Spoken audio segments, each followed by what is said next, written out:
tamu nih Gus. Ada Siapa? tamu dari katanya santri senior. Dari santri senior. Kok tahu saya di sini? Di jalan Allah Subhanahu wa taala, insyaallah.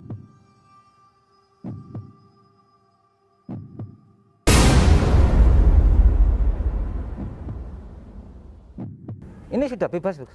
Alhamdulillah. Bebas murni atau bersyarat, Gus? Gus Idris ini sudah disidang, tapi kok nggak ada kabar vonis ini. Mungkin bagi teman-teman juga perlu tahu ini. Karena saya lihat netizen komentar itu kan banyak yang pro dan kontra. Iya. Banyak yang menghujat. Ini kan kalau dilihat dari berita yang terpublis ya, berita di medsos atau di media cetak,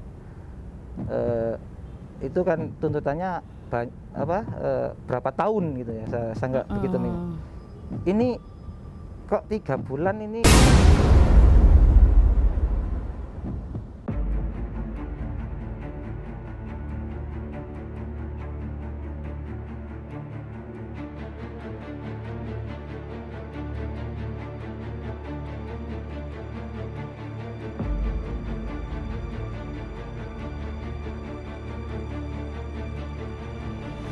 Ya kadang-kadang kita juga terbesit, Gus. Kalau nggak ada Gusnya kayaknya gimana gitu. Waalaikumsalam. Waalaikumsalam. Masya Allah. Ustadz Yudi. Ternyata. Ustadz Yudi. Gimana? Mana Gus, kabarnya Gus? Masya Allah. Lah, udah lama nggak Ketemu. nih, Gus. Duduk silakan. Iya, iya. Lagi acara apa nih, Gus? Ini lagi ngopi-ngopi santai, temu kangen, menghirup udara segar ya. Oh ini ya. Kau tahu ke sini? Ya tadi sempat paling-palingan sama Abah Yai. Katanya apa sih? Coba ditelepon gitu. Akhirnya kita telepon Mas Ryan tadi. Alhamdulillah ketemu. Gus, gimana kabarnya, Gus? Alhamdulillah sehat. Alhamdulillah. Ini acaranya seremoni banget, Gus. Enggak, ini santai aja. Iya, temu kangen sama. Saya juga temu kangen nih sama teman-teman santri. Ini Sehat ya? Ya, alhamdulillah, Gus. Gus, ini kan gak apa ya kita nanya-nanya ya. Iya, Sering- apa, santai karena aja. Saya sendiri kepingin tahu kabarnya seperti apa sih, karena selama ini saya tidak pernah update kabarnya Gus. Kan gak dipublis gitu loh. Ini sudah bebas, Gus? Alhamdulillah. Bebas murni atau bersyarat, Gus? Alhamdulillah sekarang sudah bebas murni. Ada syarat, alhamdulillah. Pas kebetulan. Berkah doanya para santri, Amin. para jamaah insyaallah. Amin, amin, amin.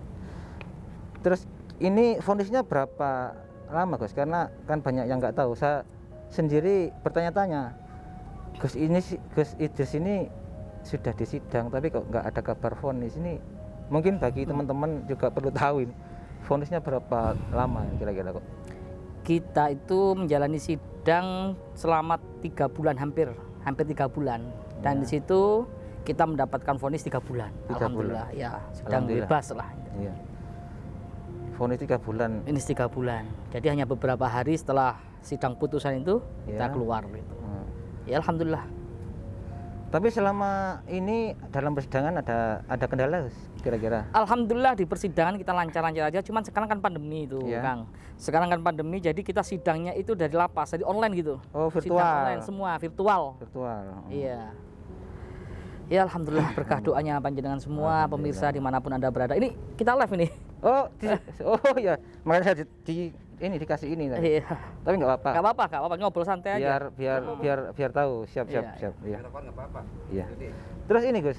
Ya mungkin saya yang terakhir setelah teman-teman datang saya mengucapkan selamat atas Terima kasih. bebasnya Gus. Insyaallah jazakumullah khair. Dan mudah-mudahan kedepannya bisa lebih Amin bermanfaat, insyaallah. bisa lebih bijak lagi. Karena saya lihat netizen komentar itu kan banyak yang pro dan kontra. Iya. Banyak yang menghujat. Tapi itu mungkin bagian dari Berarti pengamat juga ya? iya, Pengamat medsos kan juga. saya sering mengikuti update Alhamdulillah. terbaru yang lewat beranda. Gimana ini perkembangannya? Kan 3 bulan saya nggak tahu nih perkembangannya gimana ini netizen ini. Kalau untuk netizen ya biasa, Gus. Dari dulu kan banyak yang pro dan kontra. Itu kan apa ya istilahnya pes-pesan dunia media ya. Ya, itulah. Lumrah. Terus ini, Gus, apa selama kan udah vonis 3 bulan udah Alhamdulillah, bebas. 3 bulan. Ini kan kalau dilihat dari berita yang terpublis ya, berita di medsos atau di media cetak, itu kan tuntutannya berapa tahun gitu ya, saya nggak begitu nih. Ini kok 3 bulan ini gimana Gus? Ceritanya itu gimana? Apa? Ya alhamdulillah selama proses demi proses kita jalani sebagai warga negara yang baik, alhamdulillah saya berusaha semaksimal mungkin untuk taat hukum. Ya. Jadi ketika mulai dari penyidikan awal di kepolisian, di teman-teman kepolisian, saya ucapkan terima kasih banyak yang sudah membantu proses jalannya hukum ini. Amin, amin. Ya alhamdulillah kita nggak pernah mangkir. Ya, Itu lah sebagai warga negara yang taat tentang hukum, tepat waktu ketika ada panggilan kita datang, ya alhamdulillah. Mungkin ini persepsi saya, Ya. dengan kita taat hukum mungkin berkuranglah pandangan mereka yang sudah ahli hukum ya, Ya. untuk mengurangi hukum apa yang menjerat saya. Mungkin oh ini karena kooperatif. Ya. Mungkin seperti itu ya, alhamdulillah lah. Kalau melihat di luar sana biasanya kan terjerat pasal seperti saya ini sampai bertahun-tahun ya kan, ada yang 2 tahun dan macam-macam lah. Ya, alhamdulillah ini juga berkah doanya panjenengan semua, di situ juga dimudahkan segala urusan saya. Jadi seperti itu. Intinya begini, kalau masalah hukum di sini saya bukan bidangnya, bukan ahlinya gitu kan. Saya pasrahkan kepada yang sudah para penegak hukum, itu wewenang-wewenang beliau, dan saya pun sebagai masyarakat di sini ya berusaha untuk taat tentang hukum, itu saja. Nggak lebih dari itu. Oke. Jadi seandainya saya divonis itu 3 bulan atau berapa atau pendek, itu berarti sudah kehendak Allah. Kira-kira hadiah lah mungkin. Ya. Karena Tapi, kooperatif. Alhamdulillah Iya, udah alhamdulillah. diselesaikan secara hukum dan juga. Oh gini lagi Gus, ini kan Gus udah dinyatakan bersalah kan dalam persidangan vonis. Nah ini yang saya tahu nih, saya karena sering menyimak nih berita-berita yang di medsos juga. Ini Gus Idris ini orang pertama atau kreator pertama YouTuber yang dipidanakan. Ini gimana tanggapannya Gus? Kalau tentang seorang pertama yang kreator yang dipidanakan, saya belum tahu ya apakah saya pertama atau yang keberapa ya. Saya kira seperti itu Gus. Gitu ya, pertama ya. Ya mungkin bisa menjadi ibroh atau pelajaran buat para kreator-kreator yang lain kali ya. Biar bisa lebih hati-hati bahwa ini adalah negara hukum, apa sih yang enggak bisa dipidanakan. Semuanya kan kita harus hati-hati. Makanya daripada itu seorang YouTuber, seorang kreator mungkin harus lebih waspada, bila perlu ada konsultan juga tentang ahlinya di bidang hukum. Benar. Tapi bukan berarti kita seperti yang dikatakan oleh beliau Pak Presiden, jangan membatasi orang yang berkarya. Kan seperti itu. Ya, benar. Ini kan juga membingungkan kan ya. Maka dari itu ya kita tetap los aja berkarya, tapi kita hindari hal-hal yang berbau sara, misalkan kebencian, hal-hal yang mana bisa masuk unsur pidana. Gitu kira-kira. Oke guys, ini kan saya juga mendengarkan statement YouTuber yang lain ya. Ya meskipun nggak secara spesifik nih Gus. Ini Gus ini kan kreator. Secara video mungkin 95% lihat dari ceritanya yang mungkin sudah dihapus ya. Itu kan saya lihat kan memang alurnya itu biasa aja. Mungkin ada detik terakhir yang memang kurang berkenan. Saya nggak mau masuk ke sana, cuman apa sih untuk masukan untuk YouTuber yang lain? Karena apa? Saya kira penegakan hukum juga sekarang lagi gencar-gencarnya untuk membina ya, membina masyarakat. Tapi yang saya pertanyakan gini, kan banyak konten-konten yang serupa dengan Gus, yang istilahnya ada penggerebekan atau yang apa-apa, kan juga banyak di sana. Mungkin secara hukum IT juga ada kesalahan, lumrah kan. Ini kalau menurut Gus Idris Anda sendiri, kedepannya itu harus seperti apa, dan untuk kreator-kreator ini biar lebih maksimal berkreasi, Gus, gimana Gus? Kalau menurut saya ya, mungkin banyak dalam kreator-kreator lain yang kontennya sama dengan saya. Dan itu pun tidak ada yang dipidanakan, Gus. Mungkin ada yang sempat melaporkan, mungkin ada, tapi Iya. untuk vonis persidangan atau vonis ini belum saya Belum pernah sampai lihat. ke persidangan, Ya. Pak, ke persidangan Ya. gitu ya. Gimana menurut Gus, tanggapannya seperti apa untuk kedepannya mungkin? Ya mungkin untuk ke depan kayak bagi saya pribadi sudah mendapatkan pelajaran yang banyak sekali semenjak saya di dalam ya, tentang undang-undang IT, Ya. undang-undang pidana kriminal maupun yang lainnya. Kalau khusus saya pribadi mungkin menjadi pelajaran yang besar buat saya, Ya. dan juga para teman-teman kreator yang lain mungkin juga harus mendalami ya tentang apa itu undang-undang IT di sini. Ini soalnya apa ya, sensitif, kadang sensitif sekali. Mungkin karena kita miskomunikasi juga Ya. bisa ya, kurangnya koordinasi dengan berbagai pihak maupun instansi juga bisa. Ya. Ya mungkin ini pelajaran bagi saya sendiri, Kang. Pelajaran bagi saya sendiri untuk semenjak saya keluar dari sini sudah ada beberapa konsep, agenda-agenda silaturahim dan lain sebagainya yang kedepannya ini mungkin akan kita jalankan di situ. Oke, ngomong-ngomong masalah kedepannya kita apa ya, mudah-mudahan dalam kedepannya ini perjalanannya Gus sama keluarga dalam Amin, amin, amin. dilancarkan oleh Allah Subhanahu Wa Taala. Agenda yang paling prioritas Gus setelah Gus bebas ini apa? Agenda saya tetap dakwah. Dakwah. Dari dulu, kenapa sih kita dakwah? Sebelum pandemi kan sering saya ceritakan di medsos sebelum saya masuk itu. Iya, Dulu kita dakwah, tapi semenjak pandemi ini kan kerumunan nggak boleh. iya, Akhirnya kita dakwah lewat medsos, lewat YouTube itu kok berkembang pesat.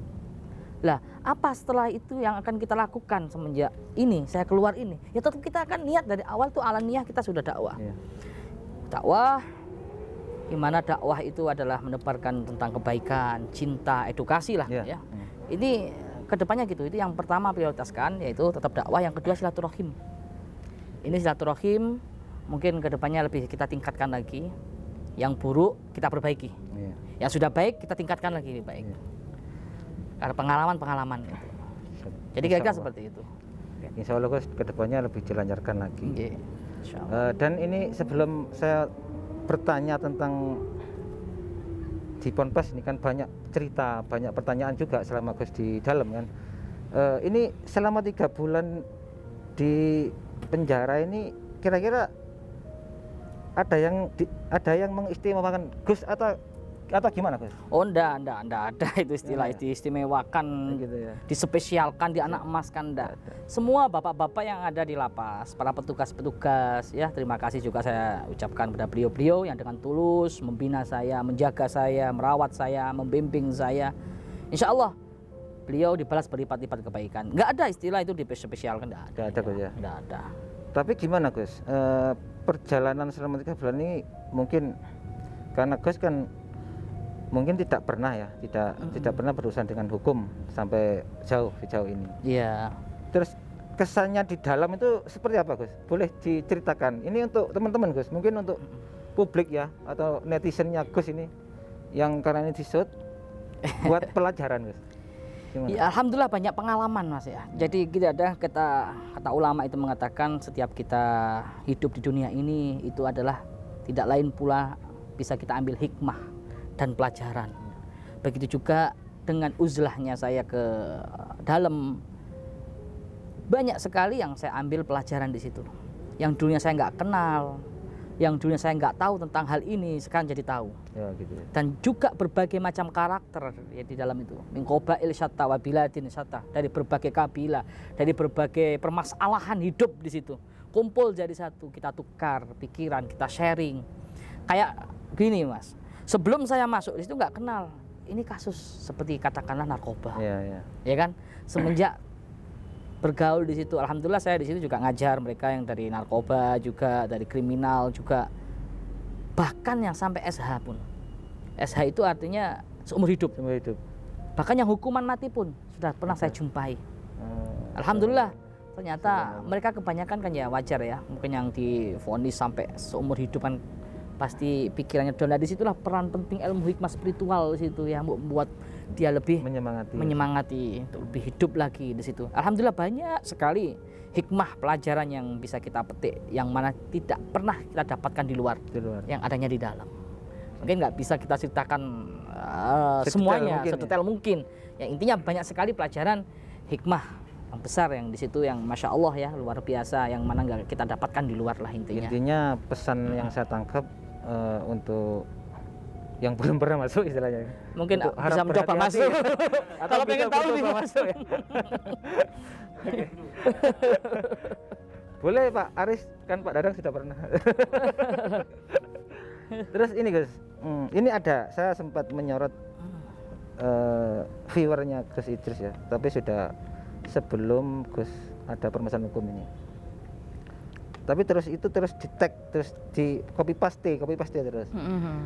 Yang saya tanyakan karena saya sekarang kan tidak di pondok nih. Yang saya tanyakan gini, salah satu komen ya yang paling saya soroti, gimana Gus Idris itu santri atau ponpes kok diajari YouTuber? Oh, Ini gimana Gus jawaban atau pembelaan Anjenengan sebagai pendiri, Playdoy. sebagai pengasuh pondok pesantren, monggo. Ya, jadi begini Mas. Kita hidup di dunia ini memang tujuan hidup hanya untuk beribadah. Ya. Tapi kita tidak bisa pungkiri kita juga butuh bekal untuk ibadah tersebut. Ada kalanya bekal dunia itu juga dibutuhkan santri sekarang supaya tidak misalkan kayak Mang Asep ini hufat hafal Quran. Ditanyain profesi kamu apa? Khataman. Jadi cari duit dengan khataman, nggak bisa kita seperti itu. Pak. Bisa ya.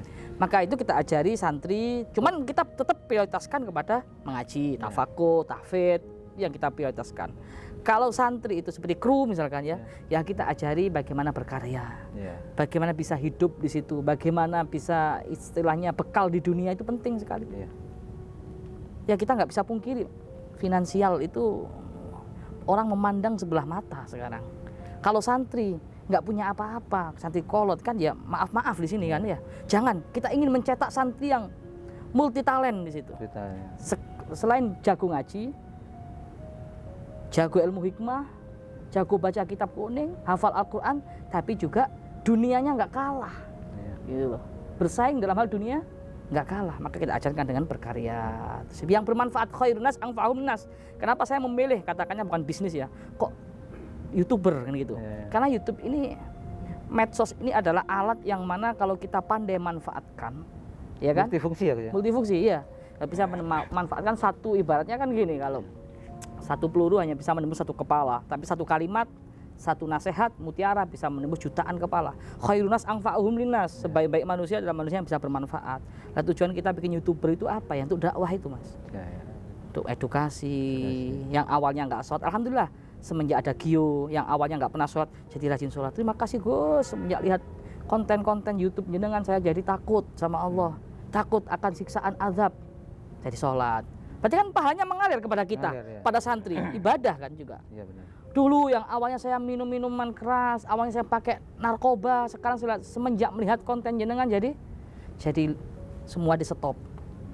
Zina dan lain sebagainya, karena banyak pemuda-pemuda kita yang terjebak dalam zinanya, narkobanya, terjebak dalam bahkan hal-hal yang ilmu mistis yang salah jalan, togel seperti itu kan banyak ya kan, apalagi dukun, datang ke dukun. Iya, alhamdulillah dengan konten-konten kita yang menyajikan tentang spiritual, mendekatkan diri kita kepada Allah, disitulah kita merasa bangga di situ. Makanya ya ajarkan kepada santri itu, kalian harus bisa dakwah lewat medsos. Itu tujuan kita. Istilahnya ada kegiatan ekstrakurikuler ya untuk mengembangkan ide kreatif. Betul. Ya, dan gitu. itu saya yakini tidak ada di pondok lain. Mungkin hanya di Thoriqul Jannah. Pertama di Thoriqul Jannah ya. Iya. Ya bagus juga. Tergantung kita memandang dari sisi apanya. Ya kalau netizen ya wajar punya persepsi seperti ini, seperti itu kan wajar. Yang namanya public figure kita harus siap. Jadi sorotan negatif itu juga. Yang penting niat kita aja. Innamal a'malu binniyat juga. Terus ngomong nih Gus, udah ketemu keluarga belum Gus?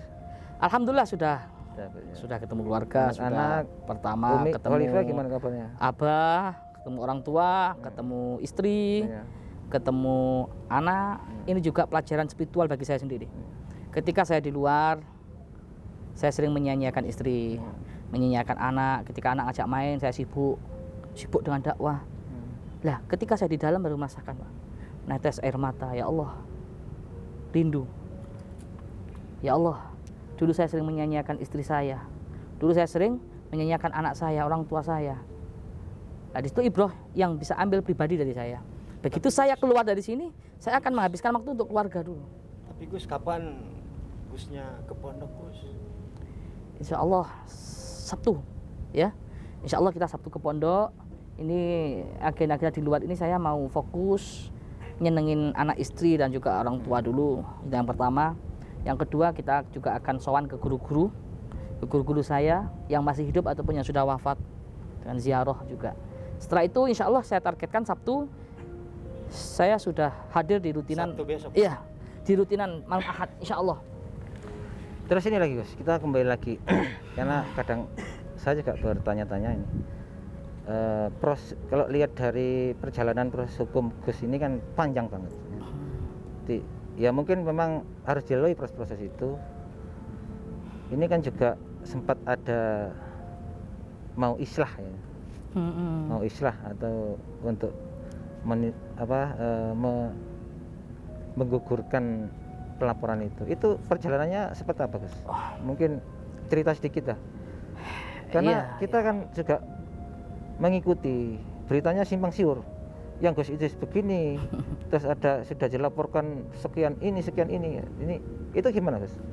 Ya intinya akhul muslim. Kalau dalam diri saya, alhamdulillah saya itu ya gimana ya, berusaha semaksimal mungkin menata hati, ya agar dihindarkan dari penyakit-penyakit hati. Saya itu tujuan kita itu kan cari saudara. Islah dulu tetap islah. Kita berupaya semaksimal mungkin untuk islah, untuk minta maaf apabila ada kesalahan, silaturahim. Tapi Allah berkehendak lain. Gimana Gus? Kalau setelah keluar, tetap kita akan silaturahim. Ya. Karena mereka saudara Islam seiman. Istilahnya tidak memutus Ya kan? silaturahim ya Gus. Nah, insya Allah. Terakhir nih Gus, agenda besar apa yang mungkin Gus saat di dalam itu punya keinginan atau punya cita-cita atau punya harapan besar tentang Ponpes atau tentang apa yang paling diharapkan Gus untuk kedepannya lebih baik lagi? Ya mungkin dakwah itu tadi Mas. Dakwah, ya. Dalam dakwah ini gimana supaya kita tetap istiqomah Ya. sampai Allah berkata waktunya pulang. Ulang. Kalau nggak mati ya tetap dakwah terus dimanapun berada. Walaupun saya di dalam tetap dakwah, alhamdulillah. Dakwah. Tetap dakwah. Dakwah, ya. Habis maghrib saya ngajar Al-Quran. Alhamdulillah. Bahkan berbagai blog-blog itu sudah pernah saya singgahin semua. Singgahin. Iya, ada berbagai blog, misalnya blog narkoba, ada blog Tanjung Pura, ada blog banyak lah. Banyak. Alhamdulillah di sana sudah pernah saya dakwah di situ, setiap kamar, setiap blog. Ya memberikan pesan-pesan spiritual tentang arti hidup, bahkan kajian-kajian fikih yang awalnya belum bisa teman-teman Nabi itu wudhu, baca sholat, bacaan sholat. Alhamdulillah bisa bermanfaat di situ. Tetap kita telaten ngajarin dari yang paling rendah dengan cara wudhu, cara tata cara sholat, kita ajarin dengan sabar di situlah. Mungkin karena banyak waktu senggang di sana, jadi saya sempat ngajarin hal yang mana diajarin kalau di pondok itu yang kelas-kelas 1 yang tugas-tugasnya ustadz ini. Istilah sabar, dakwah, kembali lagi pada dakwah. Artinya Gus ini mulai masuk di LP itu tetap dakwah ya Gus ya? Tetap dakwah, alhamdulillah. Alhamdulillah. Karena niat kita adalah dakwah, jadi Allah menempatkan dimanapun ya, ini tuh kamu harus dakwah gitu. Jadi saya khusnuzon sama Allah, ya inilah pekerjaan saya itu dakwah dan terus dakwah. Oke Gus, Gitu. closing Gus ya. Ya. Pesan-pesan mungkin untuk teman-teman santri atau publik ya, terutama yang ngefan banget sama Gus. Ya tidak menutup atau tidak memungkiri bahwa banyak publik itu yang menunggu Gus untuk berkreasi lagi. Juga tidak menutup juga ada yang menghujat itu. Itu pesan-pesan yang ini buat publik atau teman-teman netizen atau siapapun, Gus. Monggo silakan. Ya, pesan-pesan dari saya terima kasih banyak saya sampaikan kepada seluruhnya yang mencintai saya ataupun yang membenci saya. Mungkin kalau membenci memang saya layak untuk dibenci lah. Ya, terima kasih banyak kepada panjenengan semua yang membenci saya, yang menyakiti saya. Ketika saya melihat komentar itu Mas, pernah suatu ketika kan ya, wah memang pedes-pedes ngeri-ngeri. Siapapun yang zalim, siapapun yang menyakiti saya itu teringat Rasulullah. Ketika Rasulullah Shallallahu Alaihi Wasallam disakiti, dilempar di kotoran unta, di situ sampai berdarah-darah. Di situ apakah Rasulullah marah, dendam enggak? Tapi Rasulullah di situ tetap memaafkan. Itu saya teringat itu. Jadi bagaimanapun melihat komentar-komentar yang pedas-pedas, saya doakan ya Allah mudah-mudahan tetap jadi sahabat dunia akhirat, jadi saudara. Bisa jadi doa, mengalir doa usilahul mukmin. Jadi intinya terima kasih kepada para pecinta-pecinta Gio dimanapun berada yang telah mendoakan saya selama di LP. Mudah-mudahan doa panjenengan ini dibalas berlipat-lipat kebaikan oleh Allah Subhanahu wa taala. Ini yang pesan saya, khairunas anfa'uhum linnas. Terus jangan sampai putus. Tebarkan kebaikan dengan cara apapun. Di masa pandemi ini kalau dengan medsos, ya dengan medsos kita manfaatkan. Tapi kalau kita nggak bisa memainkan medsos itu bisa menjadi maksiat. Oleh karena itu kita manfaatkan betul-betul mungkin. Begitu juga dari kita semua, tim kreasi, YouTuber, Gio, Gift dan lain sebagainya ya. Mungkin menjadi pelajaran yang buruk, yang kesalahan-kesalahan kita bisa kita perbaiki. Amin. Yang sudah baik kita tingkatkan lagi supaya lebih baik lagi. Intinya seperti itu. Tetap terus berkarya itu aja. Jangan Ya, pernah menyerah ya. Tetap Gus, saya sebagai santrinya Gus, meskipun saya sekarang tidak ada di pondok, minta doanya Gus Insya Allah. untuk menutup perjumpaan kita. Monggo jangan doakan mudah-mudahan dikasih keselamatan dunia akhirat Gus. Ya, kita berdoa bareng-bareng supaya kita jauhkan dari penyakit hati ya. Hasud, iri, dengki, sombong, watobi, bikolbi, dan juga penyakit bikolbi. Penyakit hati ini penting ini. Kalau hati kita sakit kan semua ikut sakit nanti. Ya kan? Wajah jasadi yang penyakit jasad, waruhi dan penyakit ruh kita. Ayo kita berdoa bareng-bareng. Kita baca sholawat, mudah-mudahan kita semua dan juga yang menyaksikan dimanapun Anda berada agar dijauhkan dari semua penyakit, baik penyakit hati, penyakit jasad maupun penyakit ruh. Amin. Allahumma salli wa sallim ala sayyidi wa habibi wa tabibi qalbi wa jasadi wa ruhi sayyidi rasulillah Muhammad ibni abdillah as-sadiqil amin wa ala alihi wa sahbihi ajma'in. Terima kasih banyak Mas Yudi ya. Jauh menyempatkan nyambangi ke sini. Kok tahu kalau kita ada di sini? Ya, tadi Gus, saya sudah telepon-teleponan sama Mbak, sama Bu Penyai. Sudah dikasih nomornya Ryan. Ya. Terus saya minta izin, tolong izinin sama siapa yang berwenang. Saya mau sowan, ini lama nggak sowan. Gitu. Ya, terima kasih banyak untuk Mas Yudi dan juga para santri-santri yang sudah keluar juga ya. Sudah senior, sudah keluar, tetap sambung kita. Tetap sambung ikatan batin seperti doanya beliau Gus, ya. tetap biar sambung Gus. Ya, cukup ya. Kita panas ini. Iya, Gus, mohon maaf ya, saya terima kasih atas waktunya karena mungkin nggak semua orang seberuntung saya hari ini. Alhamdulillah. Saya bisa ketemu sama guru besar, sama teman-teman santri juga, dan intinya tetap beredukasi, berkreasi Gus, jangan putus dakwahnya. Ya. Dan saya juga minta doanya selalu biar Insya Allah. sambung semuanya. Tutup dulu Ustaz Farhan, tadi Ustaz Farhan ini buka. Yuk. Tutup dulu. Iya, alhamdulillah ya pemirsa, sahabat semuanya. Hari ini kita dapat pelajaran yang sangat luar biasa ya dari beliau, guru besar kita. Banyak hal-hal yang bisa kita ambil hikmahnya. Yang begitu perjuangan beliau sangatlah teguh ya, tidak akan tidak tergoyahkan dengan apapun. Dan ini perlu kita contoh ya. Dan mungkin saya akhiri saja sampai di sini perjumpaan sama teman-teman juga ya semuanya, dan kita semua akan kembali lagi ke pondok ya Pak Rufik ya. Dan saya akhiri saja dengan wabillahi taufiq wal hidayah wal inayah. Wassalamualaikum warahmatullahi wabarakatuh. Waalaikumsalam warahmatullahi wabarakatuh. Gus, kalau gitu saya mohon pamit ya, soalnya sudah siang, tidak ada mau acara juga. Yes, Makasih. sambung terus.